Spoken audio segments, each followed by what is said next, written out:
तपाईले सुरुका अन्तर्वार्ताहरूमा आफूले नासाबाट छात्रवृत्ति पाएको भनेर दाबी गर्नुभएको रहेछ। फेरि तपाईले पछि दिल्लीमा चार्टर एकाउन्टेन्ट उत्तीर्ण गरेको।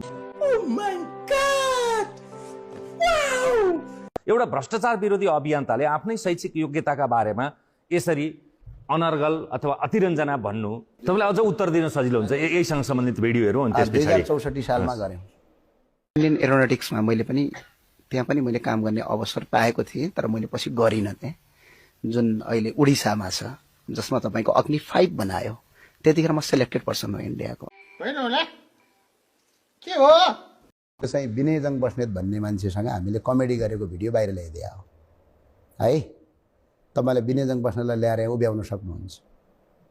खिचेर कसले हालिदियो त मेरो बाउ के गयो। टिकरामा यति दाइ कहाँ गएर हिजो बेलुका जे कुरा उसले भन्यो अरे राम राम राम राम राम राम।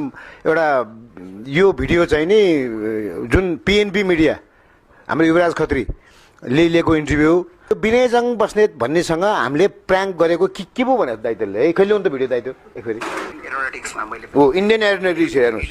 यो एसएलसी फेल भए मान्छे